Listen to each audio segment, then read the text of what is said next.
Good evening and welcome to Strictly Speaking. Tonight, we have our guest, Seth Starr. Seth Starr is an acceptance test specialist from ETC, Electronic Theater Control. Seth, welcome to the show. Hi, thank you, Josh. Yay. So to start off tonight, I want to go ahead and ask you the same question, Seth, that we ask everybody who comes on Strictly Speaking. What does it mean, in your own words, to be an acceptance test specialist? Yeah, so at ETC, as acceptance test specialist, I'm responsible for, on the projects I'm assigned, to facilitate the acceptance test process, which is, colloquially referred to as beta testing. It can be alpha testing, it can be beta testing, it can be some other phases of a staged release. So we make it available to the general public, but we keep our hand on the project a little bit longer to make sure everything's going okay. So in my role, I not only do some of the testing, but I also make sure that I am distributing the product, whether it be software or hardware, to people like you in your venue that could test that software or product. So I do all of that, and that process can be anywhere from a few days to a few years, depending on the product, and then give that feedback. So I'm the go-between between you as the end user and the development team. Awesome. And so when you say the product, what are the products that you are actually referring to? Yeah, so at ETC, we make lighting equipment. So we make lighting fixtures, we make lighting control software, and hardware. So that can be in the entertainment industry, that's a lighting console. So you guys, for example, have several ETC desks. And then it can also be architectural. So we have a few different form factors there. So we have Paradigm and Mosaic. And so those are, I walk into the room and I hit a button on the wall, and that does something, anywhere from turning on a light to do a lighting show. And then we make the power products, so the dimmer racks, the relay panels. We make the lighting fixtures, so incandescent dimming fixtures. We make LED fixtures, and we make moving lights as well. And then we also do rigging.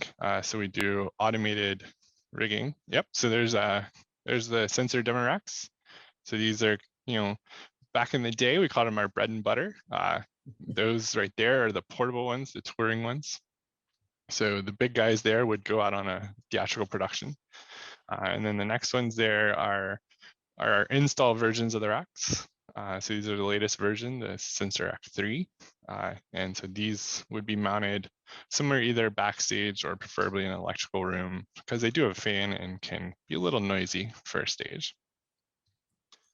And there's some of our rigging. So that is one of our self-climbers. So the hoist actually lifts itself, and then you attach additional truss pieces to either side.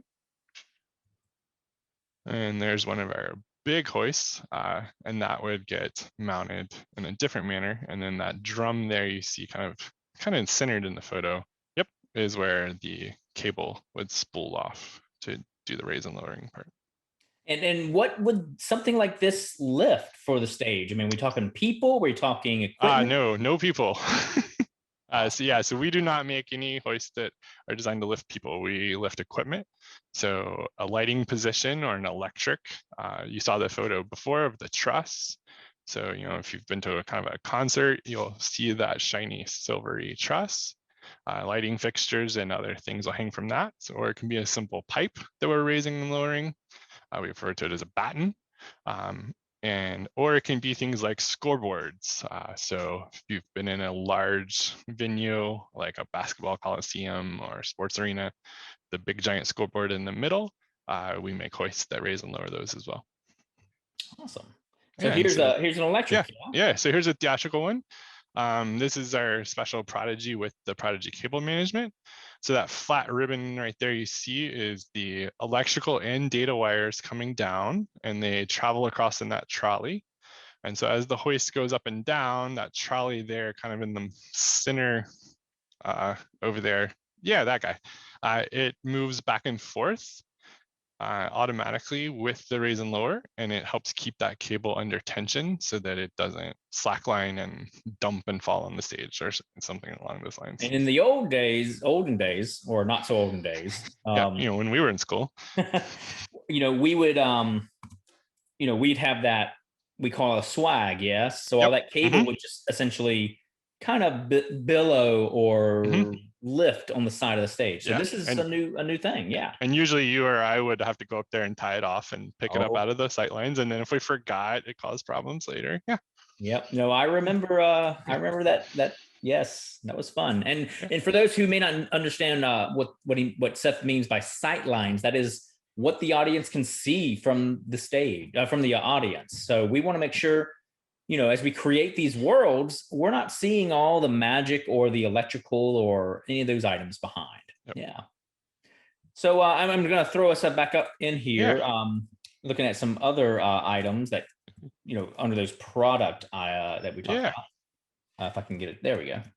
So here we go. Yeah, so this is a company switch.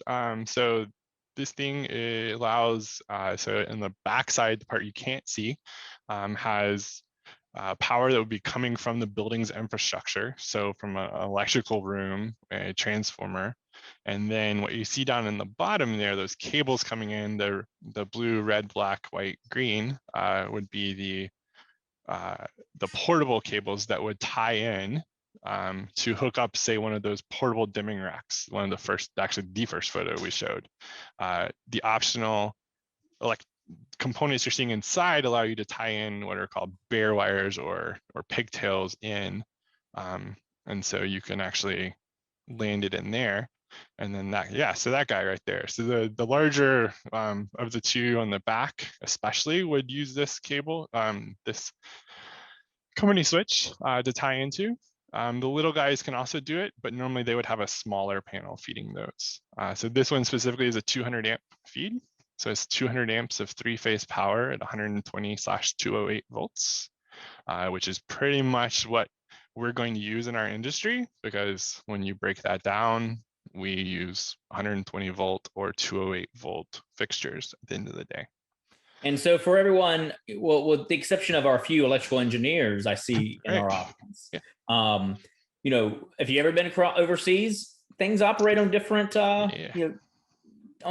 with different power. So as does, larger powered items like your stove or your dryer.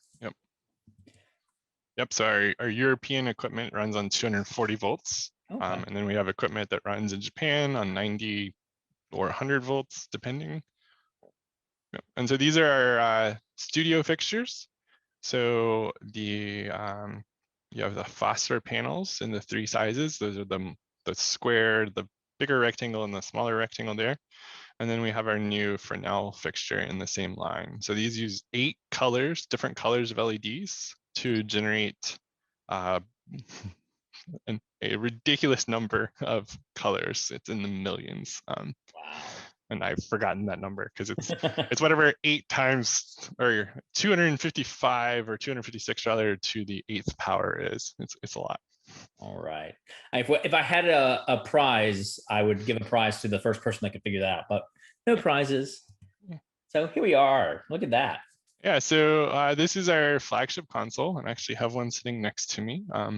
This is the EOS TI. It's part of the EOS family of lighting consoles. So this console is used on Broadway. It's used in London's West End. It's used all over the world at premier theatrical venues. There are a series of consoles that step you down all the way down to software that will just run on any Mac or PC. And we have schools, down to elementary schools that use that software. Most elementary or middle schools are going to use our Element console or Ion console. And then our colleges, we're going to use Element, Ion, Geo, which Josh has. And then we have a Geo at 5. Which we have as well. Yeah. We have an at 5, a Geo, and a, what do we have in the studio? Yeah, sorry, Thomas. Yeah, If no. you can throw it in the chat, I know you know. So yeah, we have that as well. Or DJ. So this software, so this is the opposite view of the console. So you're seeing the encoder display there and the 6 encoder wheels, and these are great and useful for controlling automated lighting fixtures or moving lights. Because you have, on this console, you have dedicated pan and tilt down there at the bottom, and then the other 4 map based on that button that's lit green there. Those other keys there dictate what those controls are going to be. And this guy has 2 built-in touchscreens and has all the bells and whistles. Mm-hmm. Yeah, so this guy is our more of an architectural dimming rack. It is a smaller form factor. It has fewer circuits than the bigger sensor racks you were seeing before. And then that processor you see down at the bottom, that is basically a fancy computer there with the screen you're seeing in the buttons. Yep. That guy is the architectural control processor. And that's what you would wire up the button stations into. And then when you press that button, it sends a command back to this processor, and then it does whatever the technician has programmed it to do. And this is our color source product line. So you have the color source consoles, you have color source spot, and you have a color source par, and then you have color source linear. In fact, you can actually kind of see here, if I hit the right buttons over here, part of my light today is actually the color source linear, just because it happens to be handy on my desk, because it's one of the things I test with. I will not make it change colors, because then I'll look really funny. So that's an entire color source family of products. So that product family is geared more towards the high school, middle school market, church market. It's a more cost-effective fixture. They're not as bright necessarily as the flagship fixtures. They can't do as many colors, but still have very pleasing colors that they can generate. And then the weird little one that you can kind of see a reflection in there above the front console, that is the color source psych fixture. So it is designed to, yeah, that guy. It is designed to throw light out and against that mirror and deflect it back at your cyclorama or your backdrop. And then the pieces in the middle there are wireless transmitters with built-in relays, so you can remotely power on your fixtures. See, I think we hit them all. Let's yeah, we sure did. Yep. So yeah, awesome. So I know that was a little bit of a plug for ETC. I appreciate that, and we are happy users of ETC products here at NC State. In fact, we'll see a little bit of what you personally have worked on campus a little later in the show. Yeah. But let's get back to you, Seth. Let's talk a bit about how did you find yourself in this position, and but let's even before we start with that, tell us what exactly is it that you do from a day-to-day? What's a typical day for you? So lately, wrangling 2 kids that are in hybrid virtual and in-person learning. And then what you can't see, because I have this nice background behind me, is that I'm working from home. So normally I would be going into the building, and this is actually, the background here is actually the lobby of ETC. So I would be working in this building somewhere over this way. Not that my finger shows up. So I work on a series of products. So I work on a lot of the controls. Yeah, so this is a view from the upstairs of this lobby, looking down. Actually programmed this scene right here. This is Halloween. So this is one of my duties, is actually maintain the lighting system in the building. So no pressure, maintaining the lighting system in the building where the lighting system is made. This is a normal shot. This is actually my background shot right now, of the lobby looking from one of the upstairs vantage points next to our founder's office. The marquee there, go back one second. So sorry. Yep. So the marquee there, we welcome all visitors to the building, and it's named Century Theater, paying homage to one of the original lighting manufacturers, Century Lighting. The Phillies sign there is the Nighthawks Diner. It's a Hopper painting. You've probably seen the Bernie Sanders and mittens in the Nighthawks Diner recently. Yep. And if you go back one shot, there is actually the real painting, and then the view from in the lobby replicating that scene. Wow. Our founder, Fred Fosters, was a big fan of Hopper paintings. In fact, there's a series of recreations of the paintings throughout the space. In fact, that stairwell shot you were seeing before has some of the Hopper portraits in there. Yep. So there's one there, and there's one off in the distance as well. So they're tucked in there as well. Cool. Yep. So this is your workspace. That's pretty awesome. Yeah. The wow factor when someone new to the building walks in is always a joy to see. They normally make it about 2 feet in the door, and you can tell if they're actually paying attention and looking around, or still looking at their phone trying to figure out who they're supposed to meet, because then they stop and they look around the room and a little bit of awe, and then trying to figure out where to go. So this was during this is our R&D wing. So this is the latest expansion to the building. We like the color. Good choice. Yeah. So this was this was actually for the Go Red. So we make events, Go Red Night. Last year, oh my goodness, it feels like it was yesterday. So this is one in the building that we love red.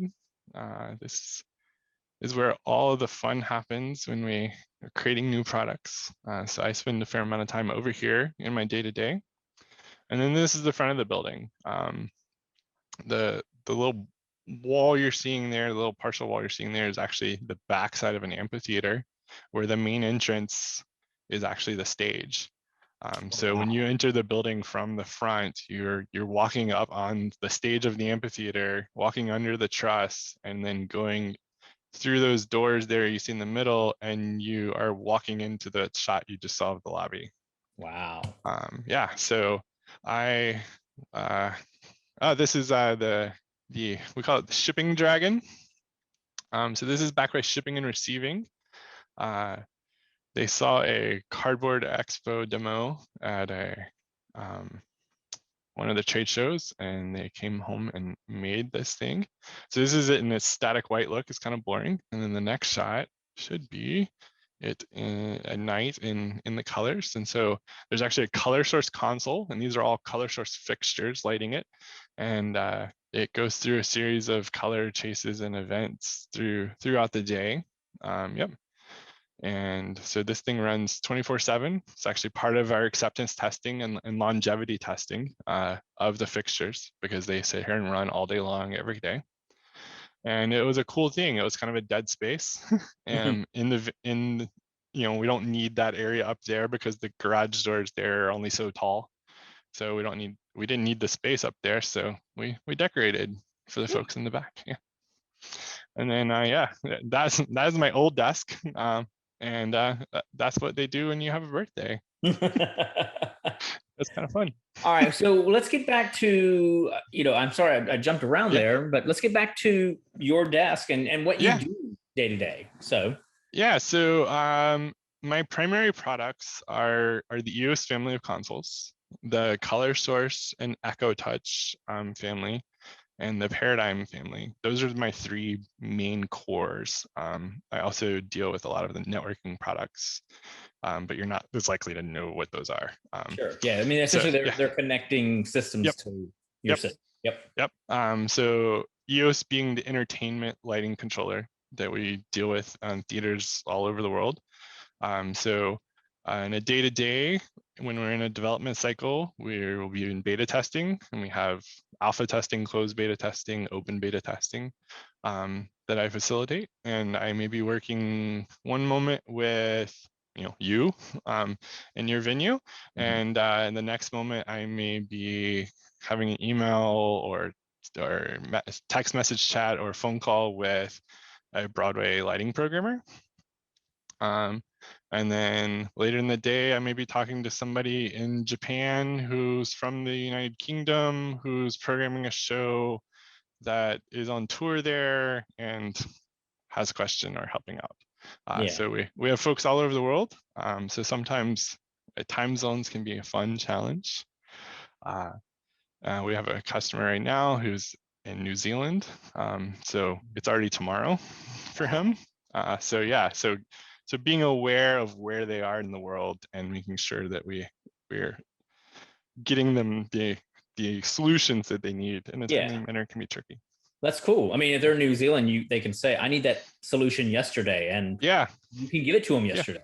Yeah, except for it arrives tomorrow for them or today for them. Yeah. Yeah, no, I've always been impressed with and what I love about ETC is that when, even a small college can call, and we're not small, but like a small production could call up and simply say, hey, this isn't working. What do I do? And y'all go straight into like helping yeah. out.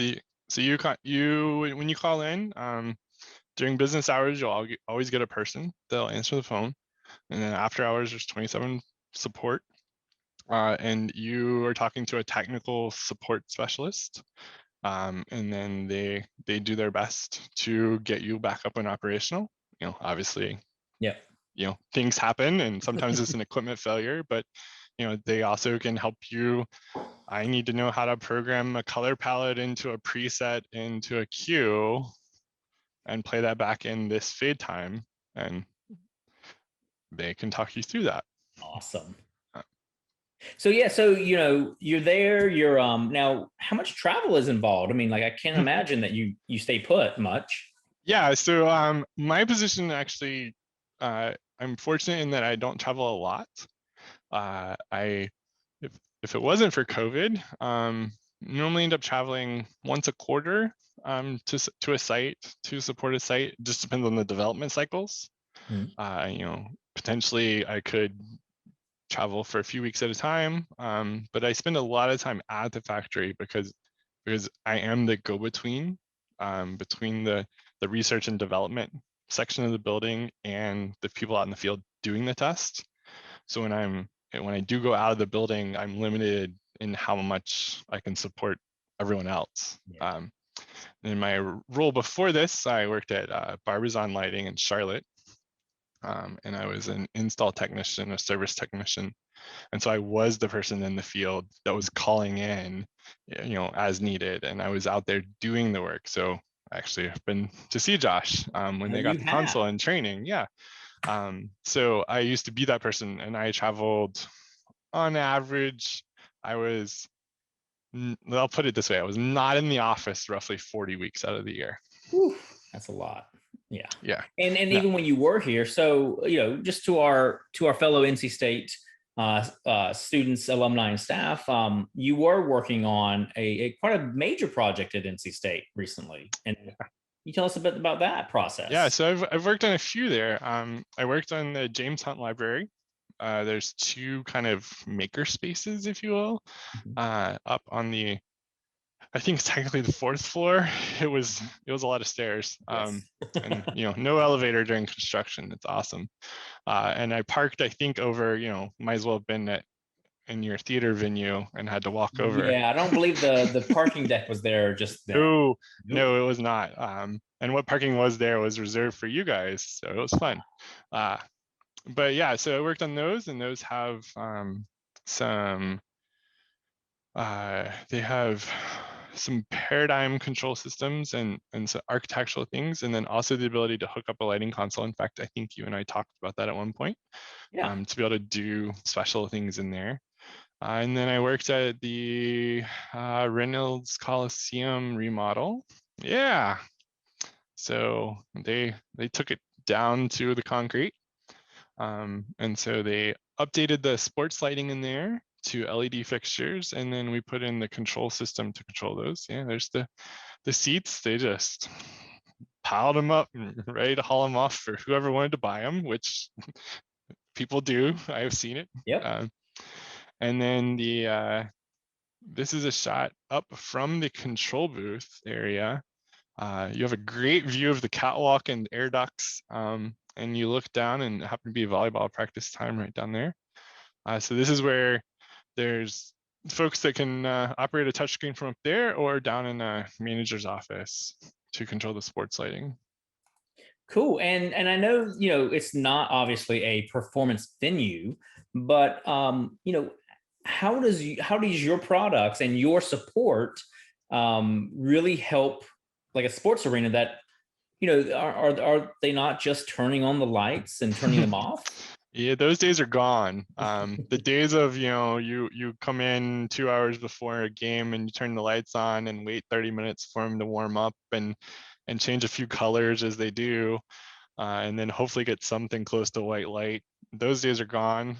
You don't see the sports fields on for 6-8 hours at a time unless they just want them on anymore, because now they're all LED, all the new ones are, and now they want to do the Chicago Bulls entrance, all the way down to like high school level. They want the flashing lights. They want to ramp up the energy level in the room. So at Reynolds, they can, at the touch of a button, make the lights chase around the stands for the player intros. And then, they can supplement that with lighting fixtures and do additional stuff. And then, at the whatever, RBC, PNC, whatever. I've lost track of the letters, right? Yeah. Yep. At that one, they have a lot more equipment and can obviously do a lot more because of the hurricanes and such. But it's no longer just sports; it's sports entertainment. Yes. And that entertainment factor is bringing in the quote unquote theatrical lighting aspect into it. Awesome. And I see we have a question so far. Yeah. DJ, we'll get to that in a second, but I want to remind everyone to throw a question out there to Seth. Anything you want to ask about lighting or etc. So with you were saying that the lights can chase around at a flick of a button. Is that you in particular who was making that happen? Like, did you program it or? So Reynolds, yes, that was me. So it depends. So if they have an architectural controller, so where it's a simple press of the button, a lot of times that would be the install technician or the service technician, or ETC employees are referred to as field service engineers. So you have Abby scheduled for later on. Yes, we do. Abby will be here later on. Yeah, so that's what she does. She and I used to both work for dealers as install technicians, and then she went the field service route. So she's still doing the same thing, but at a higher level for the factory, as an employee. And then I took this route. And so I get to deal with more product development. But yeah, in those cases, it's the technician normally is the one programming it, with or without a lot of direction. It depends on the customer, the engineers involved, the architects, the owners. It depends on a lot of the people involved in the process. Gotcha. And there's a lot of times I've programmed a lot and then been told to dial it down. Yeah. And then if it's a venue that has a lighting console, so for example, right down the road from us in Milwaukee is the Pfizer Forum, which is the home of the Milwaukee Bucks. So they have a mix of systems so that they can press a button. Okay. And also they can hook up a lighting console for those Chicago Bulls intros. Cool. All right. Well, you said you went a certain route other than Abby. And DJ has a question for you that talks about that route. Can you describe the process or steps for a new product to make it from blueprint idea to available to purchase? Yeah, so it always starts with an idea somewhere. Somebody has an idea, and then that idea starts to gain some traction, and people start to ruminate on the idea and come up with an actual tangible concept that they want to move forward with. And then there's folks that meet above my pay grade, so to speak, that ultimately make the decision that, hey, we want to make this, or we want to investigate this. And so the R&D department, we at ETC, we make acronyms of everything. So the R&D, or research and development department, they start to research the idea and the concept of that. And a lot of people kind of gloss over the research part of R&D. that they just think of you make the thing, but they can spend anywhere from a week to a year or more researching the feasibility of making the product, or researching the market and what is actually needed to be in that product. And then they start to put together plans. And so if it's software, they start to get software engineers involved. And if it's hardware, depends on the hardware. But so like using the EOS TI console, for example, there's mechanical engineers, there's electrical engineers that are working together to not only make the form factor of the desk, but also put together the PCB and the electronics, and finding the parts that are pre-made versus things we need to make in-house or work together on, and then make sure they fit. So it's always fun to watch the electrical engineer generate a drawing that the mechanical engineer has to then modify to figure out how to make this circuit board physically fit in the product. And then there's industrial designers or user experience designers who help. They're the artists, so to speak. Yeah. So they make the console artistically look nice and pleasing to the eye. And then they also help with the kind of the art behind what is the console user interface like? Yeah. So like on the EOS consoles, the coloring and the back of the text and the background colors and the shape of the buttons and the shape of those wheels and the tactile things, that's kind of what those designers work on. So then all of those designers, keep working and start to have a thing that they're making. And then there's engineers that deal with the manufacturing of the product. So, you can prototype something that's a work of art, but then how easy is it to make it? How difficult are some of these components to make, and how expensive are some of these components to make? And can you simplify something to be able to manufacture it more efficiently and make it cost effective? You could have a work of art that costs $250,000 that nobody's going to buy, or you can have a work of art ish that is $75,000. And some of those decisions. And then as those products start to come about, I get involved in those meetings if it's one of my products. And so I'm sitting through some of those design meetings and starting to get an idea of what the product's going to be like. And then we do testing, some acceptance testing, and we also do compliance testing. So UL, CE, ETL, those are testing laboratories that and certifications that we get to be able to sell the products. So, basically everything we physically make involves power. Yeah. So in the United States, it's UL and ETL are the listing agencies and testing laboratories that give their stamp of approval that say this is safe to be sold. And then in the European markets, it's CE, and then there's CTEC, which is now renamed, and I'm blanking on the name. But internationally, there's a whole bunch more we have to start thinking about when we start selling the products internationally. So all of that testing is going on. There's testing people within R&D. We refer to them as product assurance. So some of those are also engineer types that are approaching the product from more of a testing and making sure it actually does what these other people say it does standpoint. And so they get in and test it at a very deep level. And then it gets handed off kind of to me, and then I hand it off to you folks and let you poke at it and smash it. And what happens when I put my hand on 5 keys at once? Well, I tell you, as a user of your consoles myself, I can tell you I have, if I'm programming, because you could hear it. Yeah. In the entire building, because it's yeah. Yeah, you're trying to break the board down below. I love it. I'm like, clear. Yeah. Anyways, Thomas knows what I'm talking about. Kenny knows what I'm talking about. And yeah, everyone, turn over any piece of equipment in your house. I bet you will find a UL rating on there. So, it's not just about theater. It's also about everything else we use. So thank you, DJ. I hope that answers your question. Yeah, so I don't know if you can see them, but so this is one of our gateways.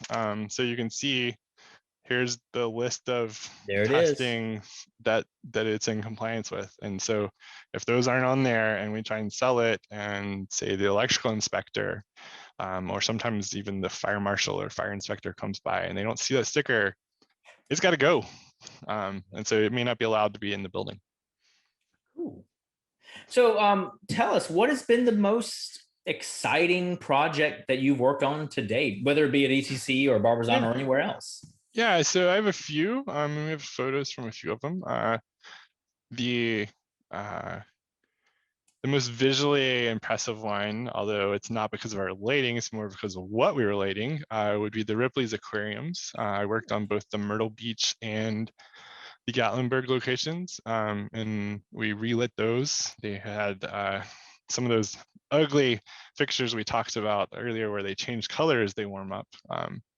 And we were able to put in LED fixtures to light the fish in the water. So here you're in the tunnel, and so some of these photos I admit are blurry, but I'm shooting through up to 4 inches of acrylic into water and trying to capture moving fish. And there's Gabby the turtle. So you see the light playing across the turtle, and you think about that. Well, that's a lighting fixture shooting from roughly 15 feet above the water, through the water, and getting refracted and reflected through the ripples in the water, and then through the water itself and across the surface of the tank. So that was a fun challenge, not only from the programming aspect, which is what I was primarily responsible for, but the actual focus of it. So this was we call it the Rainbow Rock. And so this is a tank that has tropical fish, different colors, and you see that ripple and play of light there. And so there's roughly 25 fixtures lighting this tank. These fixtures are about 6 feet above the water, shooting down into the water.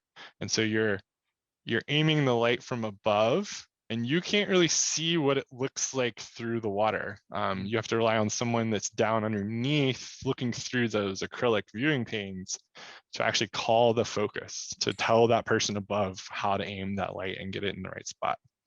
And so some of the fun math there was what beam angle, what beam spread does the light need to be so that when it hits the water and hits that refraction point, it's lighting the right amount of space in the water.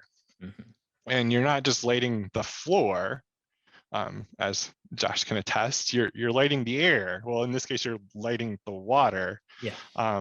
So it may look like you've got everything covered on the surface of the water, but then when you start looking down in and you see those fish move in and out, they may go into complete darkness because the lights are missing those points. So that was a fun challenge there of communicating multiple floors apart from each other, shooting light through air into water, and then getting the colorations correct, because it is a DMX value change, or a lighting level change of roughly 3% makes the water transparent or semi-opaque.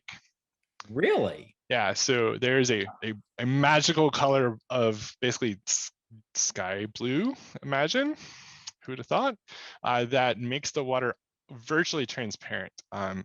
We were in the large tank there with the sharks and the turtle, and you could not see across the tank. You couldn't see the far wall from one end of the exhibit to the other. And then I was rolling the dial ever so slowly, and all of a sudden everyone yelled and was like, "Stop, go back." And I rolled it back just another notch or two, and they're like, "There, that's perfect." And I looked up, and suddenly I saw the far wall of the tank that wasn't decorated and themed because it never had to be before.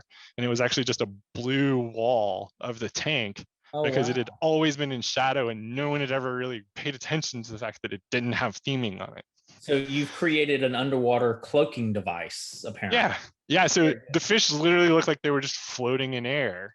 Okay. And it was really awesome to then be able to take photos because you were like, hey, I can actually see into the tank now. Whereas before you had about a 15 to 20 foot visibility in this tank that's 60 to 80 feet deep. Oh, wow. And on this particular project, was this with the ETC or Barbizon? This was a Barbizon, but using ETC products. Now, with this, did Barbizon have the artistic say, or was there a designer brought in, or Yeah, so this was a joint effort between Barbizon as the dealer slash designer of the system, and then myself working with the director of animal husbandry is their title. They speak fish, we joked. That's cool. And I know that we have students in veterinary science that would be like, well, of course, that's what it's called. Yeah, so that person is responsible for the basically what amounts to the aquarium. They are responsible for the animals in the aquarium, and they're collecting them, keeping care of them, maintaining their health and monitoring them. And so working with them to not only make sure the lighting was appropriate for the well-being of the fish and the animals, but also making it the entertainment attraction that it is. Of course. And so that's why in that Rainbow Rock area, getting some of the colors and making the fish pop, but also making sure that those colors weren't going to affect the fish's well-being. So funny story, if you shine red light into a tank of tropical fish, they get a little upset because the red wavelengths of light are blocked and are refracted and reflected off differently. And so when you shine red light into the tank actually goes dark. And so when you go from a nice sky blue to red very quickly, the fish think something is above them. So they think a boat or a predator is now above them, and they panic and go shooting for rocks and hiding. Wow, no idea. Yeah, so we did that on accident once, and then we did it again one other time. And it was like Nemo, and it was like, oh, it's a butt. It's a butt.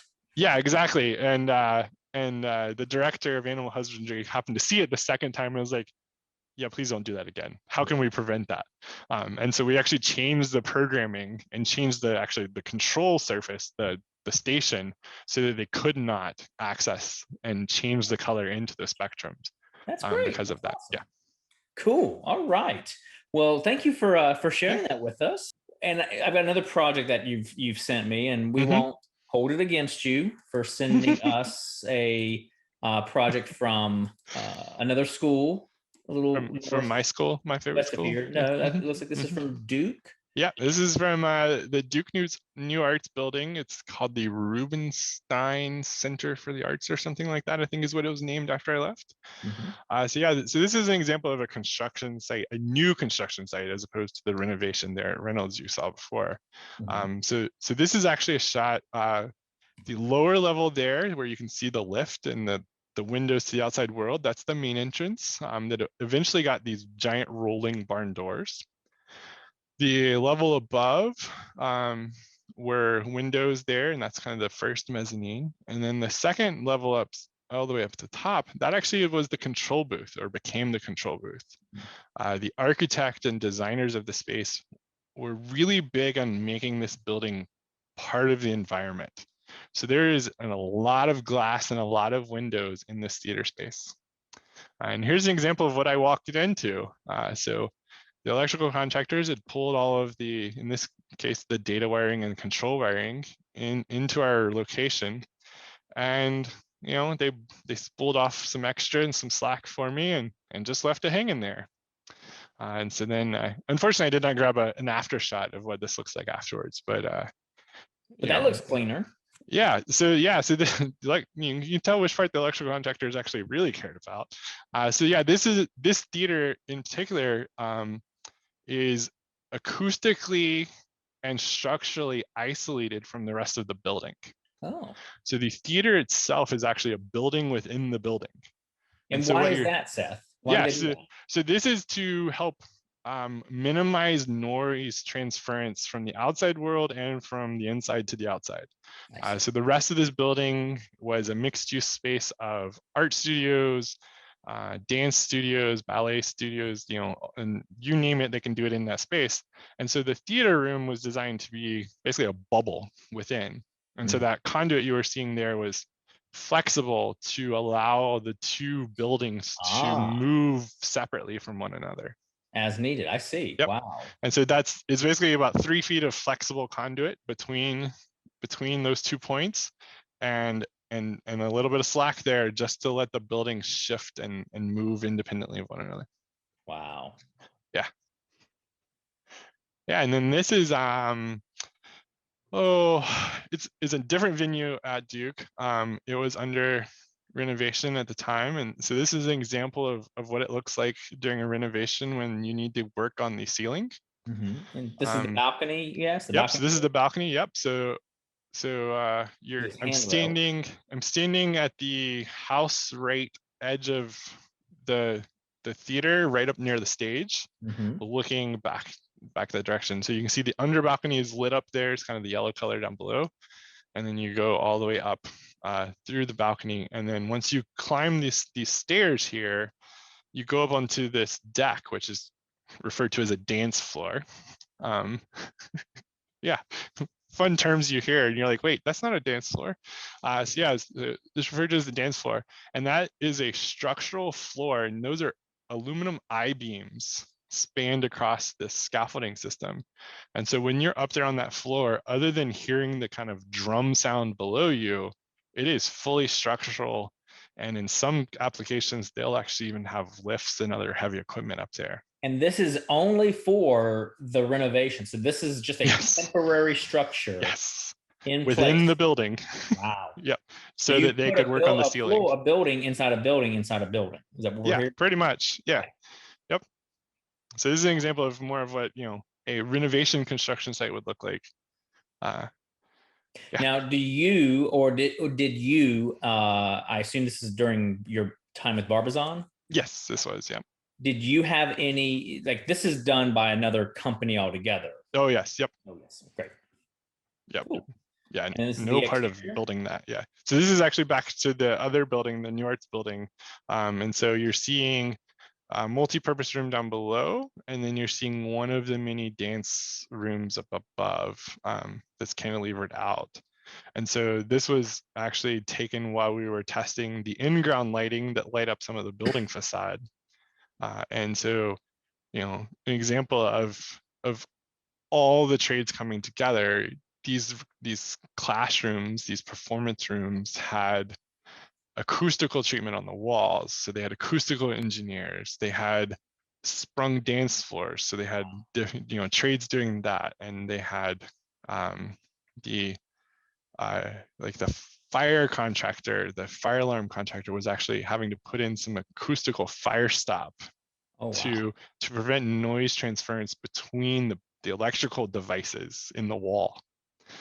Yeah, that building was a lot of things coming together, and that building was actually 3D modeled before construction. So part of our work at Barbizon was to actually provide the electrical contractors modeler with the data of the equipment so that we could actually 3D model the entire building so that we knew, we didn't quite go down to this level, but we knew where in the building this device was going to go, or more accurately, the enclosure this device went in, and so that they could hopefully predetermine any conflicts so that we weren't trying to put 3 things in the same location. Yeah, no, I remember pre 3D modeling. That was the because I personally used to work for a consultant that we would hear the drawings, and then 6 months later, after we're like on to the next project, oh, by the way, we had to put a door right there. Yeah. So can you redraft all this? So very much. And so, from start to finish, how long did you work on something like this? So Duke New Arts I worked on for close to 18 months. Wow. That was actually the longest project I ever worked on because I was involved from those early drafting sessions. So I actually did the drafting until I was there, I think the day before grand opening.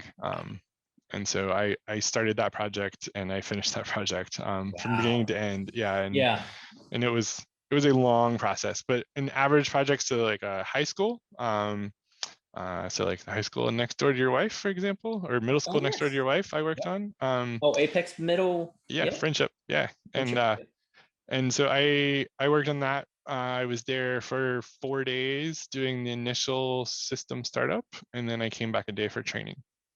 Awesome. So some sites I'm there a day, some sites I'm there 18 months, Yeah. off and That was the on. But big thing for me was, with what I love about theater, at least in the production of it, is that it is, it's temporal. It's very small, and moving into these 18-month long projects was like, what? Why are we still talking about this? yeah, So I don't know how you do it yeah, sometimes. And we have an anonymous yeah. attendee asking, how much automated testing is performed on products at ETC?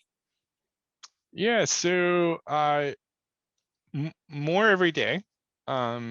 So on software, it's becoming increasingly easy to do automated testing, and so the developers actually greatly assist in that. So they are actually writing as they're developing the software, they're developing what it and telling the system what it should be doing as a result. And then the test software can actually run the application and confirm that the test results match. And so software testing, they're doing a lot more of. And then hardware testing, so when we get into like the rigging department, there's a lot of testing that is programmed in and let to run overnight or for weeks on end, so that someone's not having to sit there and push the button. Gotcha. So there's lots of safeties put in place, obviously, and that whole section of the building gets roped off. And because we're a lighting control company, we have lights that shine and have Gotcha. signs and warnings, and we shoot gobos on the floor that say, do not enter, caution, and all sorts of fun things, to just add to that. Yeah. And so it varies. Simple software updates, not a lot necessarily, but the bigger ones, yes, there's a lot of automated testing. Gotcha. Cool. And the same question, the same attendee is asked, what's your favorite thing about working at ETC? I mean, that uh, it's an awesome place to work at. It every day brings its own unique challenges. While I may do at the core level the same task repetitively, it's always different and interesting. One day I may be working on EOS software for a Broadway production, and the next I'm working on it for high school production, or a stadium, or a themed environment, a theme park kind of thing. And so it's never boring, and it's almost always challenging. Awesome. Awesome. All right. Well, we're getting close to time here. I do want to ask the question that we ask everybody before we end. If you had one piece of advice that you could provide our students with what to do or how to approach this type of job to become a field technician or acceptance test specialist, what would that be? Yeah, so I went to University of North Carolina, Greensboro, like Josh in his undergrad degree.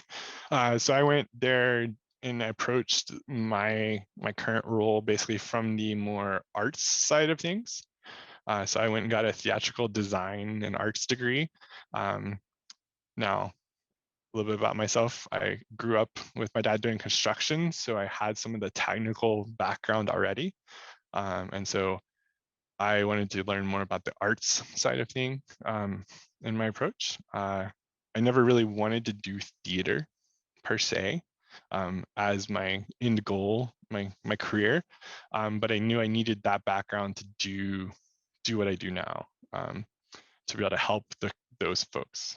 So my second choice in schools was actually NC State. Had I not attended orientation or new student day when Josh was actually in tech for production of Rocky Horror. Josh was 1 year ahead of me. So I actually was in the venue when he was getting yelled at by our lighting professor. That's great. Yeah, there was a lot of that. So had I not attended that day, I may very well have gone to NC State, and I would have gone more of the either computer science or electrical engineering route into our industry. So, we employ over 1,000 people worldwide, and a lot of them are engineering folks.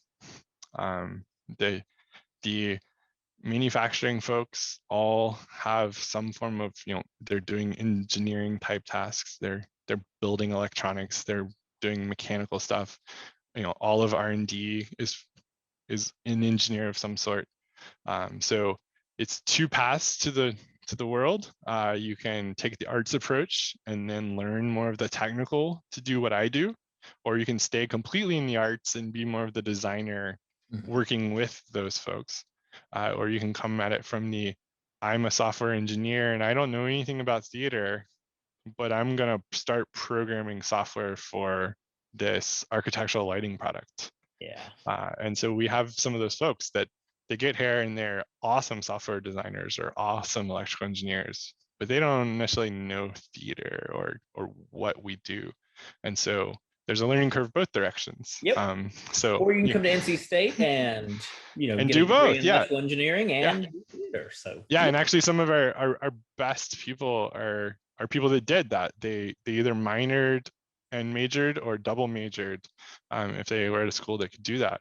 And so they have the arts and the theater training plus the engineering training or the software development training. Awesome. Well, thank you for answering that. And we're gonna go ahead and end the evening tonight. We're gonna run a quick little video. I'm also gonna place in the chat. This is our current renovation for our rigging system in Stewart Theatre, which utilizes ETC's rigging products. Seth, thank you so much for joining us tonight. And thank you audience, for being here. I'll see you later, and we'll catch up soon, Seth, and hopefully we'll have you back down at NC State when we get some renovations going on. Yeah. All right. Take care, everyone. See you later.